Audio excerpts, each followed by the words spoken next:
figured I would show everyone my truck. My other videos are shit. I'm actually going to give editing a bit of a go. See how it goes anyway. And yeah, so this is my 2006 7.3 F250 Superduty. Yeah, I've had it for a fair few years now, and it's still by all means the best thing I've ever bought. So ignore the mess. As you know, I'm in the middle of doing 1,000 things and some things just fell out. So I've come out here today. This is the Brindabella National Park. It's a pretty place, got some decent sort of four-wheel drive tracks to hang around on. I'm probably going to head up that one. But I figured I'd just give you a bit of a run around. So in the back, and I've said this before, I've from the get-go started out with the idea I'll sleep in here, I'll be able to have, you know, external room outside if I need to do stuff, etc. Because I do tow my motorsports car and my car trailer, but it's basically getting set up to cut a lap of Australia if the Missile would ever agree to such a thing, or if she doesn't, who knows, you never know. Oh, it's a fucking 1/4-inch ratchet. So basically I've got the Dace, can't remember the name of it, swag. It's like the biggest one they've made. It's queen size bed basically, and underneath the swag mattress I've got a self-inflating mattress, then I've got 2 camping chairs, and then up there generally is ensuite shower toilet Coleman, I think it is. It takes like a minute to set up and it's super sturdy, and that's about it. But what you probably can't see is just about where those funnels are is the start of my 2 tanks. So on that side there's another 100 litres of diesel, with the factory fuel tank being down here on this side. That gives me 240 litres, and that fella's got 240 litres of water in it. Up behind here I have 10 litres ATF, 10 litres oil, 10 litres of coolant. I don't have anything further up yet, I haven't needed to, I've just got that. And then this side's generally, when it's all together, is where my like air compressor and water pumps and transfer pumps, everything else sort of lives. That's my portaloo. That portaloo is going to be built into a box up under here. So it'll just be a couple of like pressure latches, and it'll drop down because they're not too heavy. Even with water in them, they're not too heavy, so it'll just drop down and that'll be the home for him. Gas is going up under there when I build my rear bar, because I've got the Kmart dual swing away carriers, but I don't have the bar for it. My diesel tank's gravity fed. I can also run on a pump if I so wish. And I'll try and get you a bit of a view here, but up under there, that's where my 300 amp hour lithium battery is. So climbing up the top, got a lot of solar. My roof basket, which I'm still in the process of doing a bit of other stuff, because I want to put a bar across there that I can remove and run that as a boat loader. So if I ever can find a bloody 8-foot tinny, it'll go up on top, and those are just covers for my basket if I ever need a cover, if I ever use them. I don't really use them at all. This fella's just standard awning again, just the Kings cheap ones. I just got them used off Facebook. If I was to live full time out of this, I'd get something better, but for what I do now, they were dirt cheap. And I got an awning tent as well, which comes out down here. Awning tent's a bit of a shit with the height. I wish the awning tent was taller, but it works. You can sleep in it comfortably, you can put dogs in it, you can put chairs in it, tools, all sorts of stuff like that. And yeah, overall it's not too important to me, the awning tent.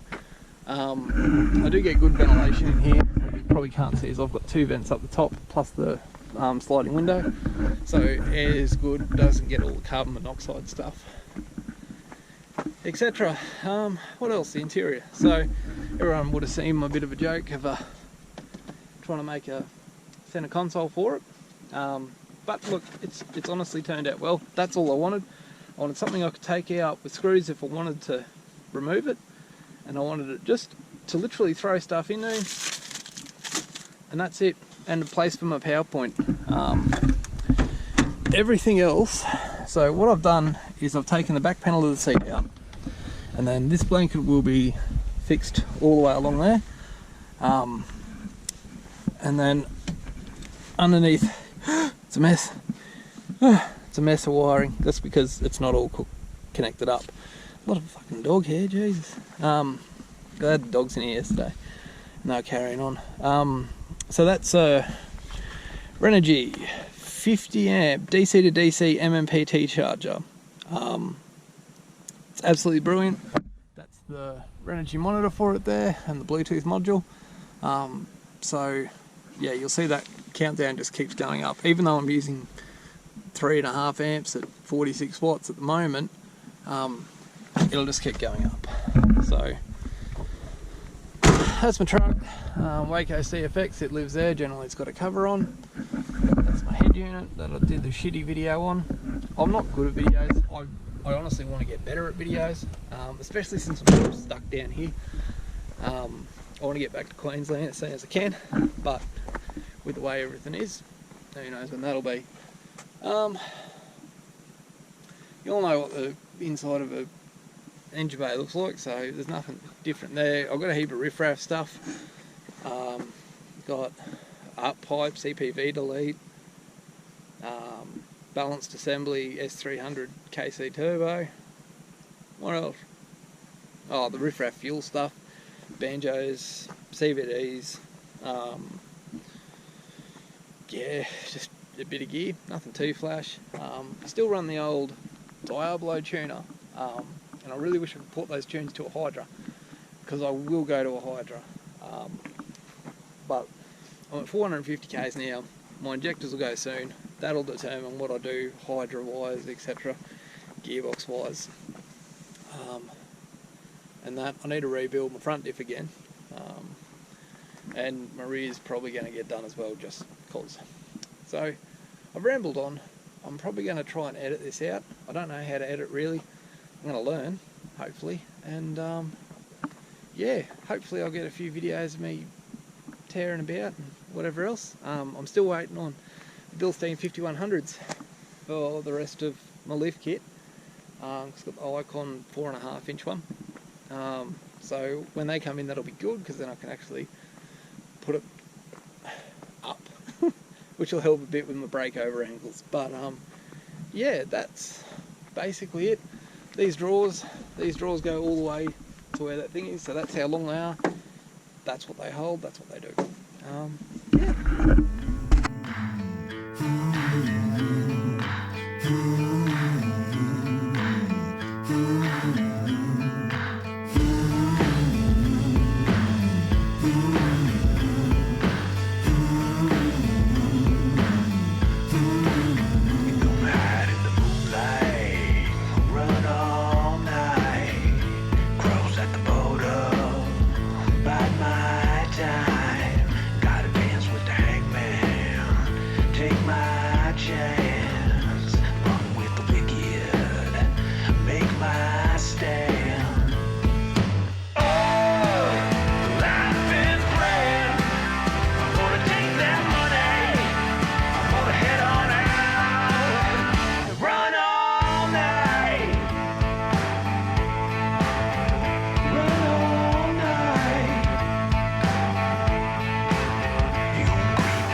you're ever wondering about breakover angle and how they really go off-road, if you're one of the million people asking in the Facebook groups all the time, that's how you deal with breakover angle. Pick your line a bit. You don't have to adjust it a lot compared to what other people do.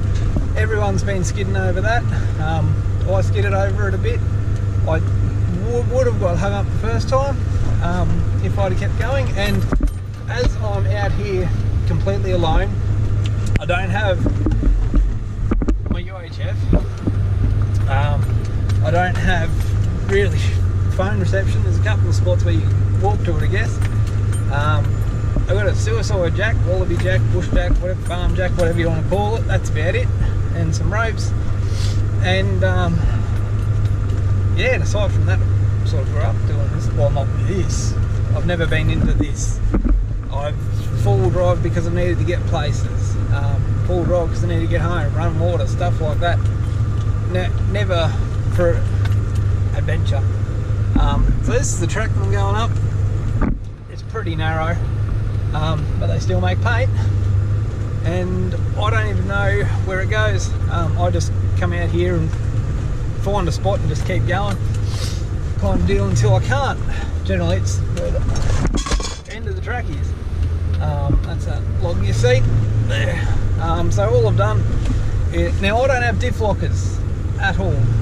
All I've done is put the tyres down 30 pound. I use Federal Caragias mud tyre. They're cheap, they're great, love them to bits. It's got a pretty good view going out there of what's going on, and yeah, I'm just going to keep driving. I might try and mount one of these GoPros to the car if I can get a chance to pull up, and I'll see how that goes. Okay, so literally about 10 seconds after I made that last little clip, the track ended. That's the end of the track right there. So now I'm doing the good old 10-point turn, which is about the only sort of downside, but to be honest, you do the same amount of turns in a Land Cruiser. So another thing, so I don't have any torque converter lockup switches, stuff like that, which would be handy when you're in an auto going down stuff like this. You probably can't really tell how tight this sort of is. Every full drive video probably says that, but it is, and it starts to plateau out a bit down here. Yeah, I guess I'm gonna go try and find another track. Where I actually thought I was, because as I said, I don't come out here, I don't know anyone in Canberra, but I actually thought I was over there, because I've been over there before. There's a track up the back of that, which is pretty good. But this one's just a track to nowhere. There's just sticks, and it's just a dead end. And there's a fair few of these in the Brindabella National Park. It's real pretty national park. And you know, you can come out here and you're close to Canberra and stuff like that, where when you're stuck here like me, it's pretty good. But yeah, so all I do, drop it in first, full drive low, and that's how I get down these hills with minimal sort of brakes. Here's an example. There's forescan. That's just me idling down. So as you can see, well, as you can't see probably because I'm a bit quick with it, but my transmission's at 63 degrees, my oil temp's at 90, my water temp's at 92. They're generally about 5 degrees within of each other. But yeah, so you know, they handle it fine. Fuel economy wise, they're fine. I've come out here with 3/4 of the tank. I've still got 3/4 of the tank, and I've been driving around a bit. And stuff, you know, I've got the aircon on, all that sort of stuff, but you know, you've seen stuff that have bought a few people. I'll try and get videos of more stuff that, you know, you'd typically think, oh, no way to do that or something like that. There's not too many greatly challenging places around here that I've found. I haven't been in anything that can't do. This is my first time up this track, but you know, they're really supremely capable, a lot more than you'd think. So if I'm doing like a lot of hilly, slow stuff, and you know, I'm not going to be over sort of 30 k's, I keep it in low range. Keeps the gearbox temperature away. I'm at 57 degrees right now. It's, I don't know, about 20, maybe 8 sitting outside, something like that. Pretty warm day for here actually, surprisingly. So what that does is that keeps the torque converter locked. So like right now, that's torque converter locked. You know, keeps the temps down, keeps the gearbox happy. Anything you can do to do those two things is always a good one. So this is the other track that I've done. However, since I've last been out here, you probably can't see it. A whole lot of rocks that they've blocked off and they've taped it off. So, you know, I'm not going to go and rip that tape apart and grab a strap and pull those rocks out of the road. I'm going to keep going until I find something else. And it looks like I found something else. Can't see where I'm going. Can't see if this is the track.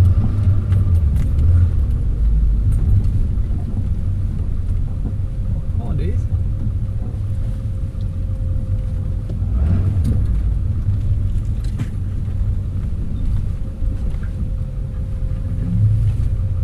And I tell you what, even though it can be full of silly politicians and the rest, she's got some good views of Canberra.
Have a muffler